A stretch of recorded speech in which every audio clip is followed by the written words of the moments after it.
días a todos a Conversaciones Ejecutivas. Marcela, Carlos, buenos días. Gracias por este espacio en que no solamente hablaremos de inteligencias múltiples y más con una persona absolutamente formada y con muchas horas de vuelo trabajando con organizaciones en Colombia, en los Estados Unidos, en México, pero también algo muy importante y es un sueño que tenemos como Foro de Presidentes de estar vinculando conocimiento y líderes en las regiones. Y hoy precisamente Paola Alcázar, quien además de todo su PhD, su formación, también lidera en la Universidad del Norte de Barranquilla toda esa intención de la universidad de compartir con las comunidades, con el tejido empresarial, experiencia que se les vuelva enriquecedora y conceptos.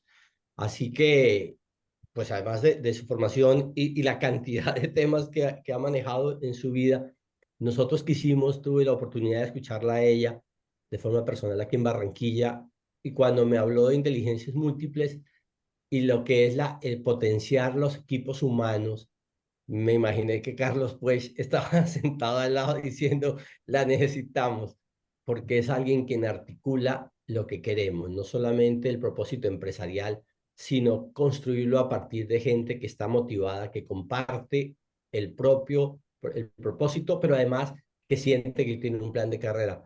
Paola, con el agradecimiento a aceptarnos esta invitación, bienvenida al Foro de Presidentes, a este madrugón de los lunes, aunque sí sé que eres muy madrugadora.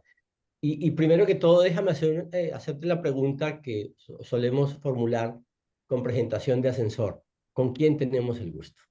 Muchas gracias, Edgar. Bueno, no, primero que todo, muchísimas gracias por la invitación, por este espacio, que además es un enriquecimiento recíproco, porque cuando uno aprende temas y estudia temas por muchos años, yo creo que lo mejor es poderlo compartir porque es parte del enriquecimiento y del crecimiento. Entonces, agradecimientos por este espacio. Bueno, yo soy Paola Alcázar Hernández, barranquillera. Soy periodista de la Universidad Javeriana de Bogotá, donde tuve la oportunidad de vivir por 15 años. Ejercí el periodismo en Bogotá en diferentes medios de comunicación y también con el gobierno nacional. Eh, Soy máster en administración de empresas de la Universidad de La Salle, también de Bogotá. Y luego del periodismo me dediqué a otro campo también de la comunicación, que es la comunicación corporativa, y tuve la oportunidad de trabajar en varias empresas de la ciudad de Bogotá, tanto del sector público como del sector privado. Luego me tropecé con la docencia, entonces entré a trabajar en la Universidad Javeriana como directora de posgrados, y por supuesto como docente, y luego pues la tierrita me llamó, entonces llegué a Barranquilla a trabajar en la Universidad del Norte, en lo que yo llamo la primera administración, en donde también dirigí unos posgrados y fui directora de comunicación y relaciones públicas de la universidad. Luego me fui a trabajar con una multinacional, que es la empresa anteriormente llamada Unión Fenosa, luego Gas Natural Fenosa, hoy se llama Naturgy, es una empresa multinacional que está en 22 países y que eran los anteriores pues, dueños de Electricaribe. Allí trabajé por varios años como directora de comunicaciones y gobierno corporativo de Electricaribe. Decidí luego estudiar un doctorado en psicología en la Universidad del Norte, y luego con el grupo español me fui a trabajar a México también en este mismo cargo de comunicaciones y gobierno corporativo, ya no en el sector de energía eléctrica, sino en el sector de gas, porque la empresa tenía presencia en México, era en el tema de gas.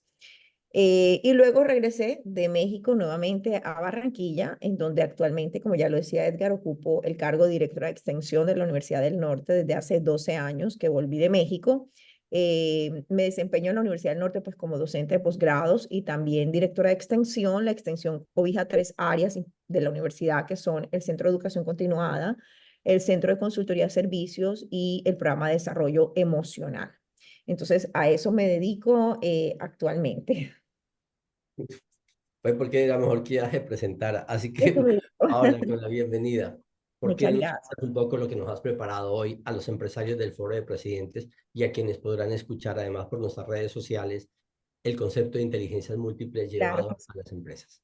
Muchísimas gracias. Bueno, efectivamente, en mi estudio doctoral me tropecé con un tema bastante, diría yo, que exótico para una periodista máster en administración, que es la neurociencia. Así que en mi clase de neurociencia, mi profesora entró al salón diciendo, ¿quién quiere que le abra el cerebro? por supuesto nadie va a querer que le hable el cerebro. Y entonces ahí entendí lo que la profesora nos explicaba, doctora en neurociencia, era la gran necesidad que tenemos de conocer nuestro cerebro, conocer nuestra mente y saber todo lo que hay allí, porque ha sido uno de los órganos menos estudiados e investigados, digamos, vivo. Donde efectivamente se pueda conocer todo lo que pasa allí. Y en este tema o en esta clase de neurociencia llegó el tema de inteligencias múltiples que me sedujo completamente y del cual llevo trabajando, estudiando ya más de una década. Entonces, generalmente cuando hablamos de inteligencias, pues obviamente lo asociamos a nuestro cerebro, lo asociamos a lo que somos capaces de hacer y lo vemos más como parte de un desarrollo personal. Entre las cosas que hago también es trabajar el tema de inteligencias múltiples en jóvenes, esos jóvenes que están muchas veces indecisos de qué carrera estudiar, qué hacer con sus vidas. El descubrir qué inteligencia tienen es parte de un proceso enriquecedor para ellos. Trasladar este tema a las organizaciones, pues es necesario debido a que muchos de los directivos o presidentes de compañía no saben qué inteligencias tienen allí. A ver, ¿por qué no me pasa esto? Ok. Ya está, ya pasaste. Ya, perfecto, sí. Bueno, tenemos dos especialidades. El cerebro nace con dos especialidades, que es aprender y crear. Sin embargo, ¿qué pasa? Pasa que nos quedamos únicamente en la primera, en aprender. Y eso se debe precisamente a que se ha coartado esa segunda función del cerebro, que es crear.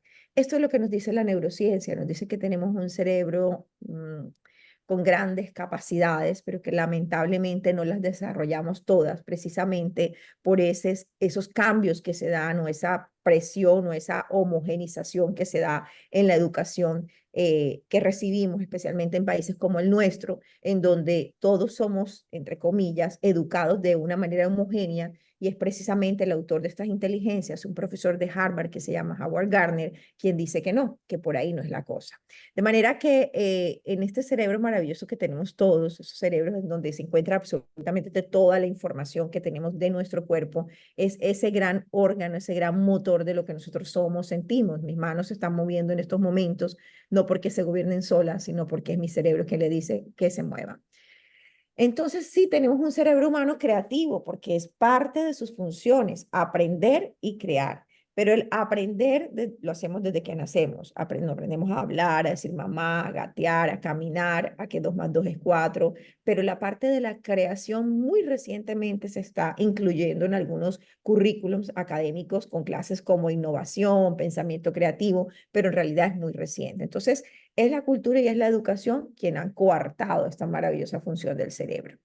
Y cito a Einstein porque dice, la memoria es la inteligencia de los tontos. Muchas de las cosas que hemos aprendido en nuestras vidas las hemos aprendido de memoria. Yo confieso que no me acuerdo la tabla periódica, pero que la aprendí para mi examen de química y muy seguramente me habrá ido muy bien, pero no recuerdo mucho, pues recuerdo lo básico. Seguramente la tabla de multiplicar no las aprendimos de memoria y si en el grupo hay alguno que se ha dedicado a la parte matemática, o física o cuántica, recordará con mayor claridad las fórmulas que aprendimos en física, las fórmulas de química, etcétera. Aquello que aprendemos de memoria, como con Einstein con esta frase nos lo dice, es algo que yo mecanizo, pero no es algo que yo comprendo, porque estamos en una educación memorística, pero no en una educación para la comprensión. Esta fotografía me gusta mucho porque es una fotografía que con esa frase de intento ser normal, pero me aburro enseguida, es parte de lo que a la sociedad nos ha llevado. Es una fotografía de unas niñas aprendiendo ballet porque la sociedad dice que las niñas deben aprender a bailar ballet y los niños deben aprender a jugar fútbol. Eso es lo que dice la sociedad. Afortunadamente, muchos de estos estereotipos y paradigmas se han ido pues rompiendo y hoy podemos ver niños estudiando ballet y niñas aprendiendo a jugar fútbol. De manera que esa niña que ustedes ven allí montada en esa baranda, ¿creen que pasó cuando llegó su mamá y la vio así? Pudo haber pasado muchas cosas. La regañó, le dijo, estamos perdiendo el tiempo, estamos perdiendo plata. Y si la mamá le dijo, y si la niña le gusta el fútbol, la mamá seguramente le dijo, si lo haces bien, te dejo jugar con el balón de fútbol, pero tienes que aprender a jugar ballet. Quizás la maestra de ballet le dijo, mire, sabe que no traiga más a su hija, ella de verdad que no sirve para esto. En fin, ¿cuántos de los que estamos aquí somos papás? ¿Y cuántos de los que estamos aquí hemos invertido tiempo y dinero para que nuestros hijos aprendan de todo, porque cuando están pequeños, en esas famosas actividades extracurriculares que van desde el deporte, las artes, las ciencias, los metemos en clubes de todo. Entonces juegan fútbol, tenis, golf, tocan piano, guitarra, flauta, tambor, en fin. Y ni qué decir de la otra parte, de ciencia, de tecnología, idiomas. Es decir, queremos que sean un de todito, un de todito. Esto genera también no solamente gastos, como ya lo dije, pérdida de tiempo, de dinero, sino también algo mucho más importante, y es la frustración de muchos niños en no querer desarrollar o no poder desarrollarse en lo que realmente son. Entonces, ¿son una inteligencia o son múltiples inteligencias? Cuando era niña, el más inteligente era aquel que le iba bien en matemática. Aquel que era bueno en deportes, mi profesor decía, ay, pobrecito, es que él no da para más. O la que era buena en filosofía decía, es que ella es una soñadora romántica, pero pues en realidad no sabemos cómo le vaya a ir en la vida. Y peor aún, si una persona con una inteligencia quizás lingüística decidía estudiar una carrera, a mí me pasó, yo era muy buena estudiante en mi colegio y cuando dije que quería ser periodista, una profesora me dijo, ¿y tú tan inteligente quieres ser periodista? Entonces, ¿cómo frustran muchos sueños? Yo afortunadamente no le presté atención a esa profesora, soy periodista y si devolviera el tiempo, volviera a estudiar exactamente lo mismo que he hecho hasta ahora.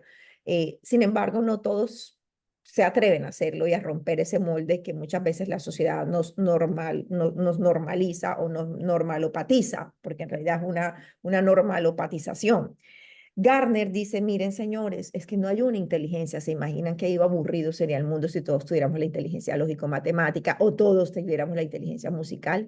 Son muchas inteligencias. La inteligencia Garner la define como la capacidad de resolver un problema. Todos hemos tenido que resolver un problema, pero los hemos resuelto de manera diferente y esa manera diferente o esa diferencia está precisamente en la inteligencia que cada uno tiene.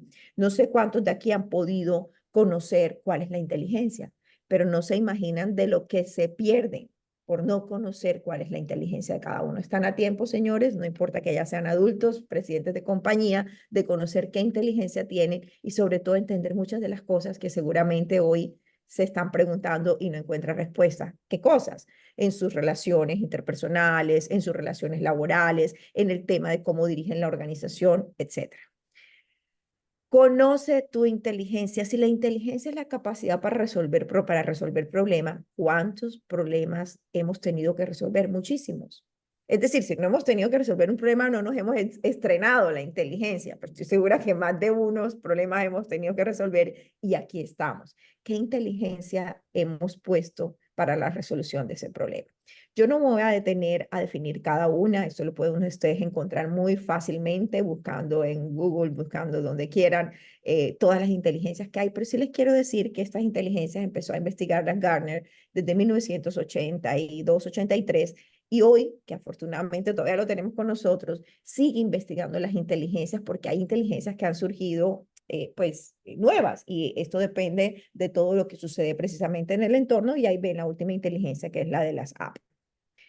Dice Gardner, no tenemos una sola inteligencia, cada ser humano posee una combinación única. También es cierto que no va a tener solo una, hay una que prima sobre las otras.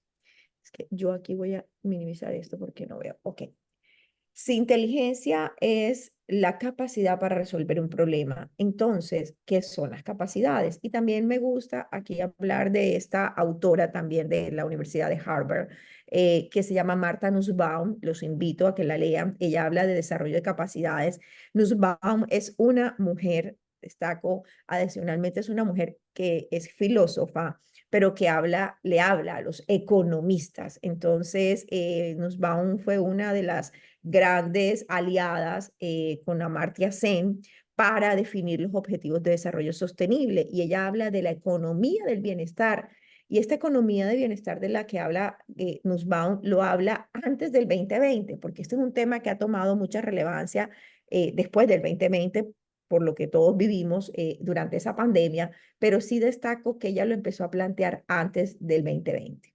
Hay nuevas formas de trabajar, señores, y qué maravilloso sería que esas nuevas formas de trabajar lo hiciéramos desde las capacidades y talentos que tenemos cada uno. Obviamente ustedes reciben un equipo humano, un talento humano que quizás ese talento lo desarrolló a partir de su capacidad, a partir de de su inteligencia. Quizás no, porque eso pasa en la vida real. Entonces, qué bueno sería identificar esas capacidades y esas inteligencias al servicio de la organización. Hoy las empresas enfrentan esos desafíos porque además hay una intersección que también después del 2020 se afianzó mucho más y es la dinámica familiar y los objetivos empresariales. Nuestro talento humano que llega a la organización con una historia que no se puede desconocer, que no puede dejar en casa, pero que llega también a las organizaciones. ¿Cómo podemos hacer esa sinergia? ¿Cómo podemos hacer esa armonización de estos dos situaciones de ese talento humano que tenemos en las organizaciones? Y una de las claves precisamente es comprender y armonizar las inteligencias múltiples. Garner dice, podemos ignorar las diferencias y suponer que nuestras mentes son iguales, o podemos aprovechar estas diferencias. ¿Qué tantas diferencias tenemos en nuestras organizaciones y cómo lo estamos potencializando, aprovechando para la efectividad, productividad, resultados de nuestras empresas? Qué bonito sería saber cuál es la inteligencia, por ejemplo, que más prima en las organizaciones que ustedes dirigen. Y además el llamado a es a que las organizaciones no caigan en el error que ha caído la educación, que sigue cayendo la educación. Y generalmente nuestra educación cae en eso, es sencillamente no a veces por falta de visión, sino por falta de presupuesto. Ojalá que las organizaciones no sigan haciendo esto con los talentos que tienen en sus empresas.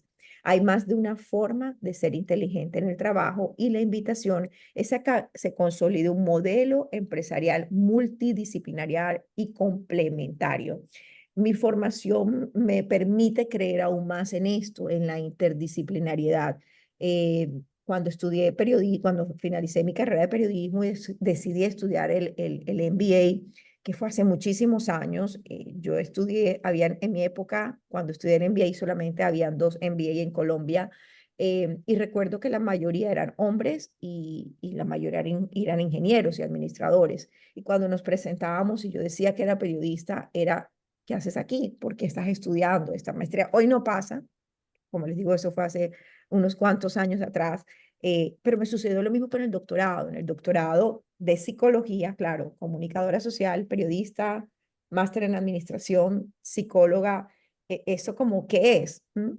Lo interesante es poder encontrar esa multidisciplinariedad, interdisciplinariedad y poderlo trabajar no solamente en virtud de lo que yo puedo agregarle a la organización, sino que también en virtud de trabajos posibles y que estas inteligencias lo permitan hacer. Entonces, conoces las inteligencias múltiples de tu empresa, conoces tu propia inteligencia. ¿Cómo están ustedes poniendo al servicio de esos objetivos corporativos y de esas metas corporativas estas inteligencias múltiples? Tampoco me voy a detener en esto porque, es decir, esto es teoría, insisto, muchas de estas teorías ustedes las pueden encontrar allí, pero evidentemente podría decir de manera muy resumida que hay inteligencias como la lingüística que se pueden aprovechar en aquellas personas que trabajan con atención al cliente, procesos de venta, o quizás la intrapersonal que está más asociada a la parte creativa de la organización, o la interpersonal que está seguramente en todo el área de talento humano, gestión humana, la kinestésica que tiene que ver más con la lógica, distribución, carga y descarga de objetos, o la espacial no solamente asociada a los creativos, sino también a los directores de proyectos y calidad de productos, la musical, enfocada a la comunicación externa, búsqueda de recursos, y la naturalista, enfocada también en trabajos en espacios abiertos. No siempre es que cuando tienes inteligencia musical vas a ser músico. Ese es otro error en el que se cae. Entonces va a ser, si tiene inteligencia lógico-matemática, entonces debe ser que debe estudiar matemáticas o ingenierías o algo relacionado con números. Aquí es un trabajo muy profundo, pero es un trabajo muy interesante en donde se explora, se identifica y se mide esa inteligencia. Entonces, ¿cómo organizar estas inteligencias en las empresas familiares? Hay varias estrategias, aquí les tengo algunas de cómo lo hacemos y lo primero es tener un equipo diverso que incluya diferentes inteligencias. Obviamente se parte con esta medición, pero arrancamos haciendo este grupo directivo que permita conocerlas, estudiarlas. Luego establecer objetivos y metas claras porque hay que de alguna manera que esos objetivos corporativos, esas metas, estén en sinergia con esas inteligencias para que todo fluya de manera mucho más armónica. Obviamente, fomentar la comunicación abierta y respetuosa, que es necesaria y que está instalada en muchos equipos de trabajo, en muchas empresas hoy, y ofrecer oportunidades de desarrollo y capacitación de cada una de esas inteligencias. Tenemos entonces que trabajar en ese propósito de familia y empresa desde las inteligencias múltiples que me permitan precisamente, no me deja ver, si ustedes están viendo la Sí, pantalla. sí, está Ok, bien. ok, que me permita trabajar en esos entornos, definir objetivos claros, crear una visión común, desarrollar ese propósito, establecer planes de acción y hacer revisiones continuas. Digamos que esto se plasma en un plan, como si fuese un business plan, que sí que lo es, una planeación de esa proyección de inteligencias múltiples que tiene que estar en línea, ¿sí? Tiene que estar en sinergia con la planeación y del trabajo que ustedes tengan, ya sea que hagan una planeación a 2 años, a 3 años, a 5, pero que podamos encontrar, digamos, ese punto de quiebre importante en donde esta definición de inteligencias múltiples va a aprovecharse desde el cumplimiento de las metas corporativas. Beneficios para armonizar la inteligencia. Miren, mejora la comunicación, aumenta la innovación y la creatividad, fomenta la unidad, el propósito, mejora la toma de decisiones, resolución de conflictos. Es tan sencillo como si ustedes supieran la inteligencia múltiple de sus hijos y la suya, por supuesto, van a saber qué gusta y qué no gusta. Claro que conocemos a nuestros hijos, claro que sabemos su carácter, su manera de pensar, pero conocer la inteligencia es un trabajo mucho más profundo. Yo esto lo aprendí, soy mamá de 2 hijos, esto lo aprendí cuando mi hijo mayor ya era pues un poco, o sea, ya era un poco más grande. Yo hice su trabajo de inteligencia múltiple cuando ya había salido del colegio, de manera que fue un poco más tarde que lo que he hecho con el menor.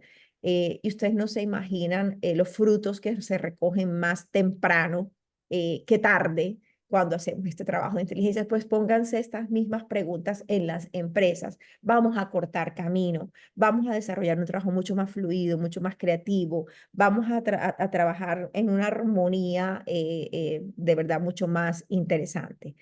Pero otro de los beneficios clave y al que me quiero referir puntualmente en esta parte de la conferencia es a la salud mental.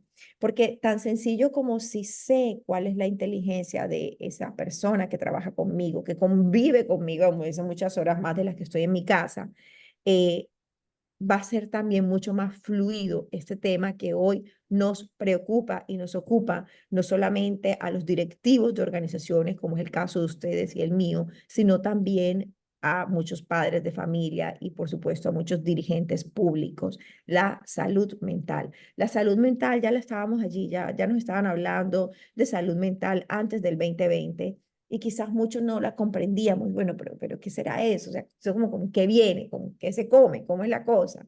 Y evidentemente la pandemia vino a desnudarnos muchos problemas que teníamos ahí incubados y también, por supuesto, a adelantarnos otros tantos en los cuales teníamos que empezar a trabajar. ¿Y por qué la salud mental se convierte en otro del trabajo de la salud mental, otro de los beneficios en inteligencias múltiples? Miren ustedes esta diapositiva. La salud mental es un estado de bienestar mental que sustenta nuestras capacidades individuales y colectivas. Recordemos que inteligencia es la capacidad para resolver un problema, de manera que si yo no tengo una capacidad en estado de bienestar mental, pues evidentemente me voy a bloquear y no voy a poder resolver ningún problema. Así que esta identificación y trabajo desde las inteligencias asociada, como dice Gardner, de la capacidad de resolver un problema, sustenta también y se alinea muy bien con estos estados de bienestar mental, que además, dice también en estas líneas en azul, desarrolla todas las habilidades para aprender, trabajar y contribuir a la mejora de la comunidad. Y quiero darles algunas cifras, quizás ya las han leído en muchos papers o en muchos periódicos, etcétera. La salud mental, señores, se llevará gran parte de nuestro presupuesto, no solamente familiar, sino también corporativo. Aproximadamente un 15% de los adultos de 60 años o mayores tienen algún proceso de salud mental, lo reveló la OMS. Adicionalmente, 2 de cada 3 adultos de 50 a 80 años, es decir, el 65%, calificaron su salud mental como excelente o buena, el 27% como buena, el 8% como regular y el 5% en general dice que era mejor en comparación con antes de la pandemia. El 18% dice que era peor. Esto lo dice la encuesta nacional sobre envejecimiento saludable de la Universidad de Michigan, publicada en enero de 2023. Pero además también viene otro tema, bueno, aquí otras cifras interesantes. En el 2019, el 15% de los adultos en edad de trabajar tenían un trastorno mental. 32.000 casos de enfermedades laborales se diagnosticaron y calificaron en el 2022. El 66.3% de los colombianos declara que en algún momento de su vida ha enfrentado algún problema de salud mental. La pandemia nos deja 712 casos de suicidios, de los cuales 205 fueron por jóvenes entre 18 y 28, pero 186 suicidios fueron por personas entre 29 y 44 años. Aló. Sigue, estamos Ok. escuchando. Alguien abrió. Cerca de la mitad de la población señala la casa, 44.5%, como el escenario más propicio para generar problemas de salud mental. Y aquí me quiero detener. Muchos de los que estamos aquí, por supuesto, enfrentamos esa pandemia que nos mandó a trabajar desde casa. Y muchas de las áreas de talento humano con quienes tuve la oportunidad de trabajar en ese año de pandemia, bueno, a mí me salió más trabajo en pandemia desde casa, pero más trabajo. Me decían frases como, no sabía cómo vivía, no sabía cómo vivían mis empleados, no sabía quiénes vivían con él, porque claro, empezaban a entender cuando el empleado le decía, es que hay un solo abanico y se lo voy a dar a mi hijo, o es que vivo con 7 personas y nada más hay un baño, no puedo aislarme, es que me dio COVID porque mi hermano, en fin. Todas esas situaciones que pasaban en casa y que afectaban sin duda alguna el trabajo de los empleados, que cuando salen de su casa a las 7 de la mañana, 6 de la mañana y regresan a las 7 de la noche, pues evidentemente no son tan cercanos a nosotros como jefes. Este espacio fue más mencionado inclusive por mujeres que por hombres. A nivel mundial se estima que cada año se pierden 12.000 millones de días de trabajo debido a la depresión y la ansiedad a un costo de $1 billón por año en pérdidas de productividad. Entonces sí nos está afectando. Y estas causas y efectos, pues obviamente ustedes ya han leído mucho del estrés laboral, del conflicto del trabajo en familia, del bienestar laboral versus desempeño laboral, algunos de los temas que estamos trabajando. Entonces sí es cierto que el 2020 nos dio un nuevo concepto de bienestar, porque además, aquí me faltó una, discúlpeme, convivimos todas las generaciones. Eso fue algo increíble. Convivimos todas las generaciones frente a ese escenario que se llamó pandemia. Y en este convivir todas las generaciones, nos cambió el chip a muchos, nos cambió la manera de ese concepto de el estar bien o el bienestar, nos cambió la manera de convivir, nos cambió la manera de ver la vida y también, por supuesto, de ver muchos de nuestros negocios. Cuando decían hay que volver a la normalidad, yo siempre decía, no, algunos hablaban de la nueva normalidad. Lo importante es saber que si soy una sobreviviente de la pandemia, porque efectivamente lo somos, no hubo distingo de edad, de nada. Esa sobrevivencia de la pandemia debió dejarme como una persona diferente o nueva frente a retos y desafíos del mundo. Yo siempre he dicho, cuando tengas gripa, pues si vas a ir a trabajar, ponte el tapabocas, no dejes de usar el alcohol. Hay algunas prácticas que, por decirlo más sencillo, pero muchas otras profundas, que se han ido olvidando y que definitivamente deberían estar instauradas o instaladas en nuestro bienestar. Son todas estas generaciones, además, con algo interesante que es importante que lo analicemos como dirigentes o presidentes de compañía, y es esa transición demográfica que estamos viviendo. La esperanza de vida aumentó. Entonces, ya lo dicen los grandes estudiosos como del Banco Mundial, del Banco Interamericano de Desarrollo, Naciones Unidas, por supuesto, tenemos una esperanza de vida que aumentó, por lo cual esa transición demográfica me está diciendo que habrá más adultos y menos niños. ¿Qué va a pasar con esa generación de jóvenes que ustedes están empleando? Ese es un empleado diferente al que tenían de otras generaciones. ¿Qué va a pasar con esa transición demográfica en sus organizaciones? ¿Cómo van a ser esos contratos de estos jóvenes que llegan con la certeza que no van a pensionarse, ni se van a quedar allí más de 5 años a lo sumo, pero no más de eso? El promedio es 2 años y me voy para otra compañía, o sencillamente no quiero trabajar de ahí, déjenme trabajar de mi casa, de cualquier lugar del mundo. Entonces, todo esto nos está dando una composición demográfica diferente, desde donde el bienestar o el estar bien ha sido concebido por todas estas generaciones que están conviviendo y que lo están asumiendo de una manera diferente. Entonces, ¿cuáles son esos pasos para la inteligencia múltiple? Hay una técnica que pues yo lo he implementado dentro del modelo que investigué en el doctorado, y que está asociado también con la llamada técnica Da Vinci, en donde estas estrategias permiten equilibrar concepto trabajo, familia. Estos pasos me plantean una pregunta. Yo dejé esta diapositiva aquí para dejarles estas preguntas a ustedes hoy temprano, lunes, tercera semana de octubre ya, ¿sí? Ya pues casi final de año, de hecho ya estarán haciendo bueno, ya habrán hecho sus presupuestos para el próximo año, ya habrán hecho sus planes de trabajo para el próximo año, pero señores, pues el año se acabó y entonces uno está como que lo que cumplimos, cumplimos, que queda por allí para hacerlo pronto. Y nos levantamos en las semanas pues con esas preguntas. Entonces, pensamos mucho. ¿Qué te hace pensar? Elige un problema y piensa un momento sobre este problema. Tendremos lista de problemas, ¿no? O lista de tareas, porque realmente yo soy de las que creo que los problemas son desafíos.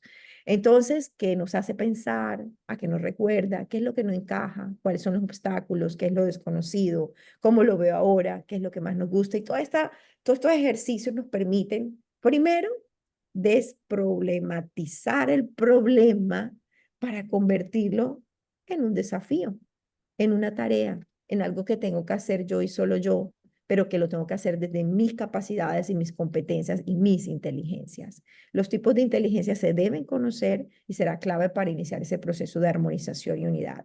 Realizar el test, obviamente, para identificar y medir las inteligencias que predominan en la empresa y preguntarnos, y esta, así como hablaba del 2020, este numerito, por supuesto, sé que todos los tenemos en las agendas y si Dios nos da vida y nos da salud hasta el 2030, ¿cómo nos estamos preparando? Pero y si Dios no nos da vida y salud para vivir hasta el 2030, ¿cómo nos estamos preparando para entregarles un 2030 mejor que el que recibimos y entregárselo a nuestros hijos, a nuestros nietos, a nuestros empleados? ¿Cómo nos estamos preparando para ese 2030? ¿Y por qué el 2030? Sabrán que los objetivos de desarrollo sostenible están trazados hasta el 2030. Anteriormente teníamos los objetivos de milenio, no vamos a cumplir los objetivos de desarrollo, ya lo sabemos, imagínense, el objetivo número 1 es fin de la pobreza y el 2 es hambre cero. Pero ¿qué tanto estamos aportando a esto? ¿Cómo va a ser nuestra proyección? ¿Cómo tenemos esa proyección? El 2030 es en 6 años.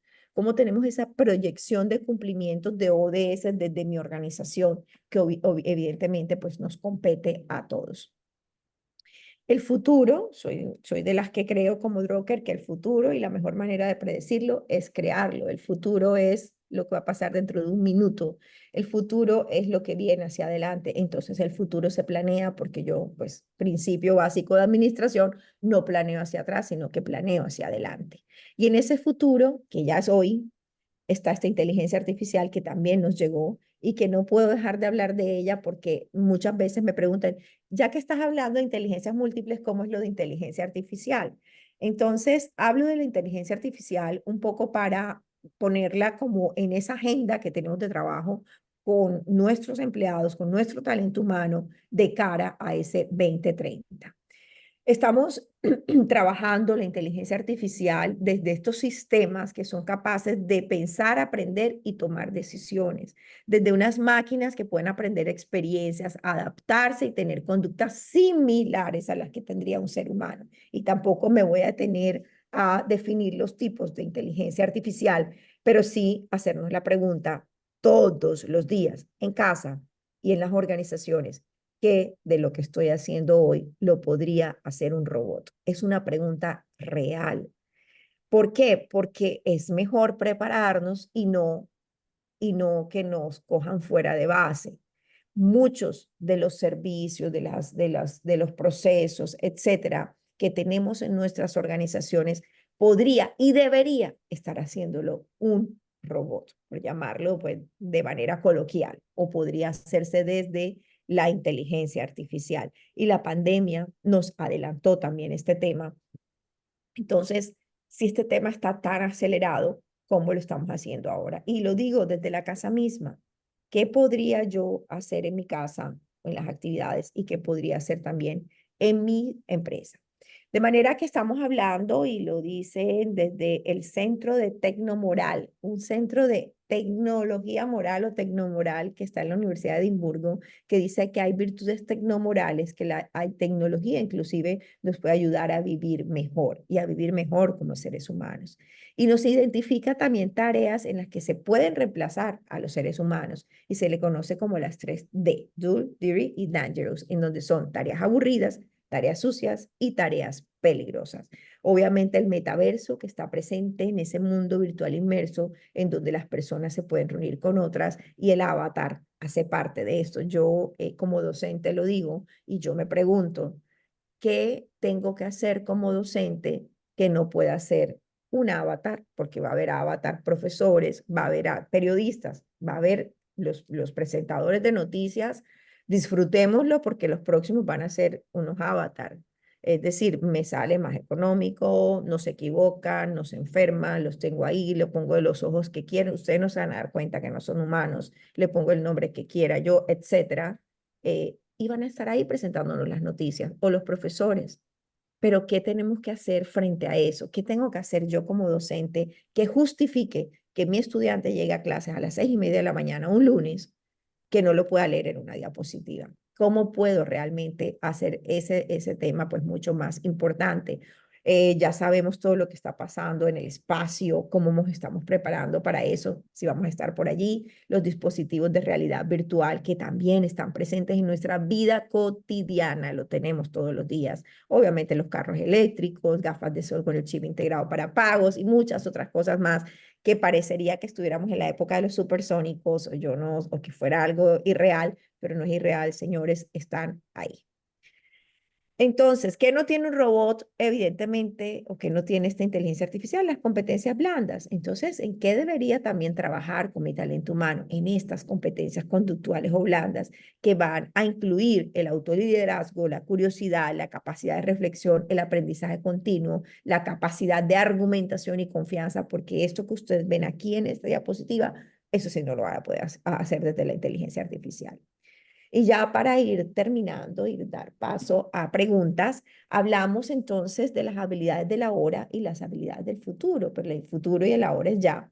Así que le estamos apostando, por supuesto, a innovación y pensar que podemos tener departamentos de innovación que se anticipen a las tendencias. Tenemos que tener esos grupos allí en nuestras organizaciones y seguro ustedes ya lo tienen pensando en ese futuro, pensando en qué tengo de mis productos, servicios, etcétera, para trabajarlo en lo que viene para un mercado que es un mercado cada vez más segmentado, porque el mercado relacional nos muestra un mercado cada vez más segmentado, un mercado además que es global, que están a un clic de distancia y que pueden comprar lo que quieran y que esté en cualquier rincón del mundo.